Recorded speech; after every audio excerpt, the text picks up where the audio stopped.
সুপ্রিয় শিক্ষার্থীবৃন্দ ও সম্মানিত শ্রোতামণ্ডলী, আসসালামু আলাইকুম। আজকের ক্লাসে আমরা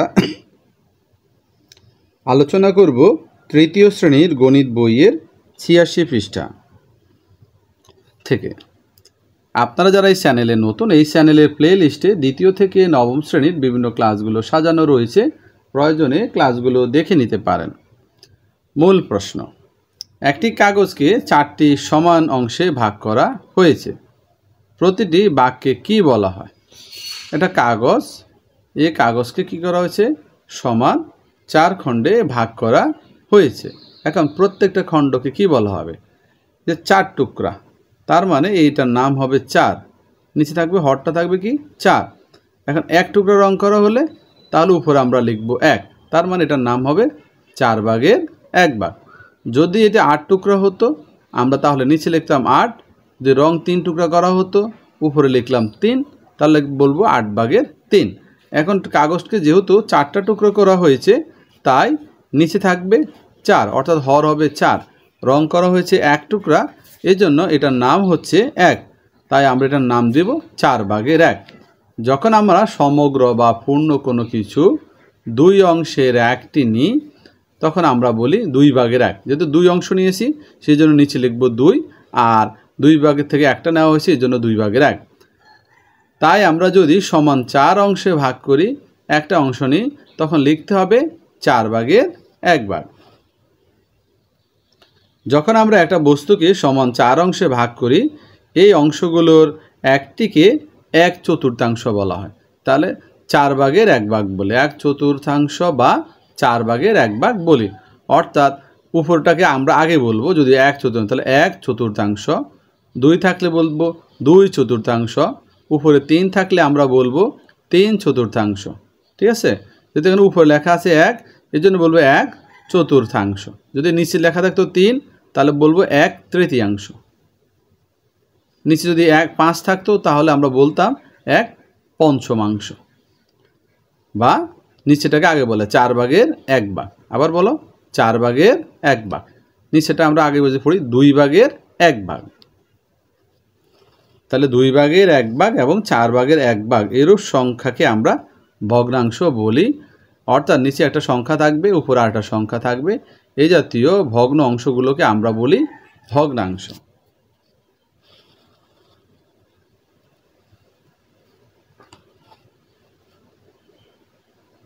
নিচের প্রত্যেক আকৃতির 4 ভাগের 1 অংশ রং করা। এখানে 1, 2, 3, 4টা আকৃতি দেওয়া আছে।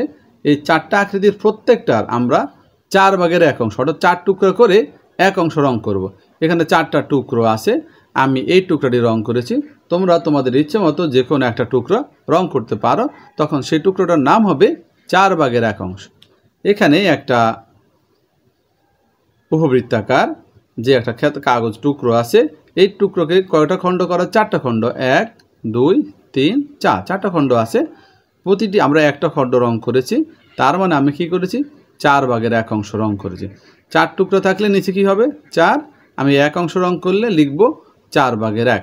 যদি আমি 2 অংশ রং করতাম তাহলে আমরা লিখতাম 4 ভাগের 2। যদি 3 অংশ রং করতাম, মানে 3টা টুকরো আমি রং করতাম, তাহলে আমরা লিখতাম 4 ভাগের 3 অংশ। যেহেতু আমি একটা অংশ রং করেছি তাহলে এটার নাম হচ্ছে 4 টুকরার একটা রং করা, মানে 4 ভাগের 1 অংশ। দেখেন 4টা টুকরো আছে, আমি একটা অংশ রং করেছি। এখানে বইতে টুকরো করা হয় নাই, আমি কি করেছি? এখানে কলম দিয়ে ওটা দিয়ে একটা টুকরো করেছি তোমাদের জন্য বোঝার সুবিধার্থে। তাহলে এখানে 1 টুকরো, 2 টুকরো, 3 টুকরো, 4 টুকরো, এই জন্য এটা নিচে নাম হবে 4।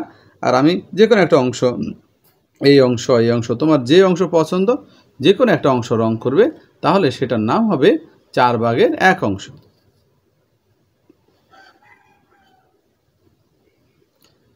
এখানে দেওয়া আছে 4 ভাগের 1, 4 ভাগের 1, 4 ভাগের 1। প্রতিটি খণ্ডের নাম, প্রতিটি টুকরোর নাম হচ্ছে 4 ভাগের 1। এখানেও 4 ভাগের 1, এখানেও 4 ভাগের 1, এখানেও 4 ভাগের 1।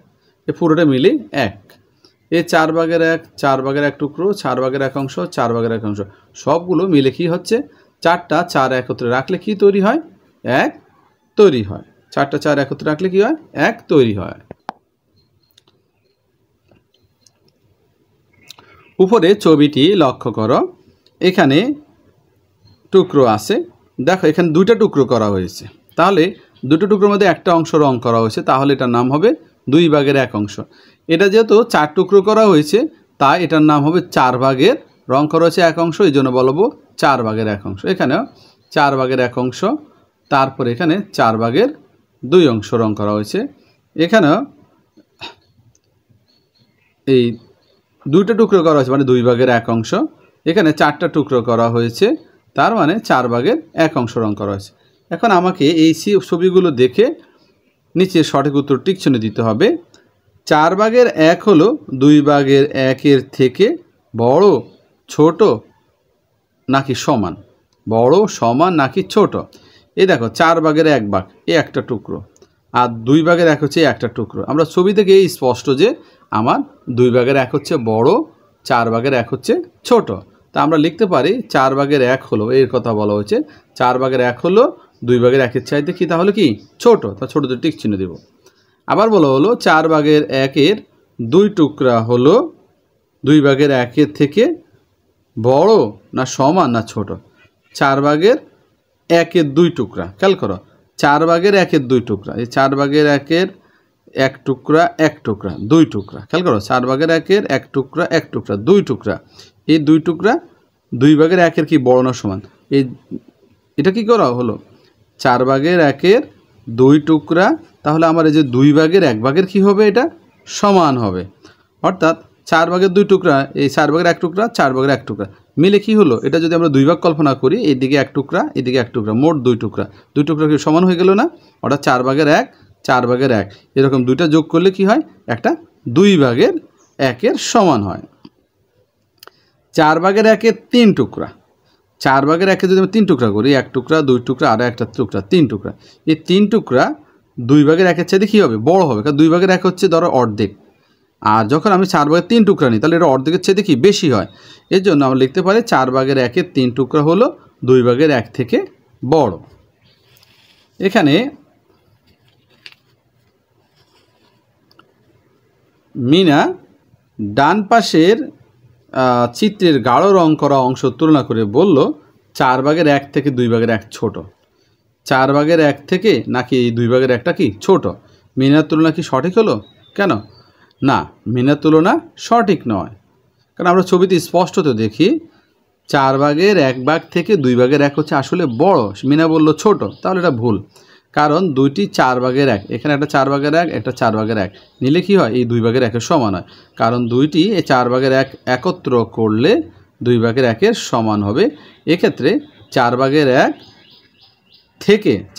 থেকে 2/1 হচ্ছে কি বড়। এবার আমরা 4 নং সমস্যাটি দেখি। সেখানে লেখা আছে, ইচ্ছে মতো সমান আকৃতির চিত্র আঁকি এবং একটি 2/1 অংশ অন্যটি 4/1 অংশ করি।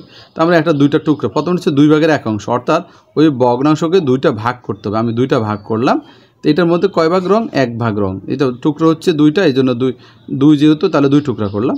রং করা হচ্ছে 1 অংশ, এই জন্য উপরে 1 অংশ রং করলাম। এবার 4/1 অংশ, টুকরো হচ্ছে কয়টা? 4টা, 4টার মধ্যে রং কয়টা? 1টা, তাহলে এর নাম হচ্ছে 4/1 অংশ। ধন্যবাদ সবাইকে, আসসালামু আলাইকুম।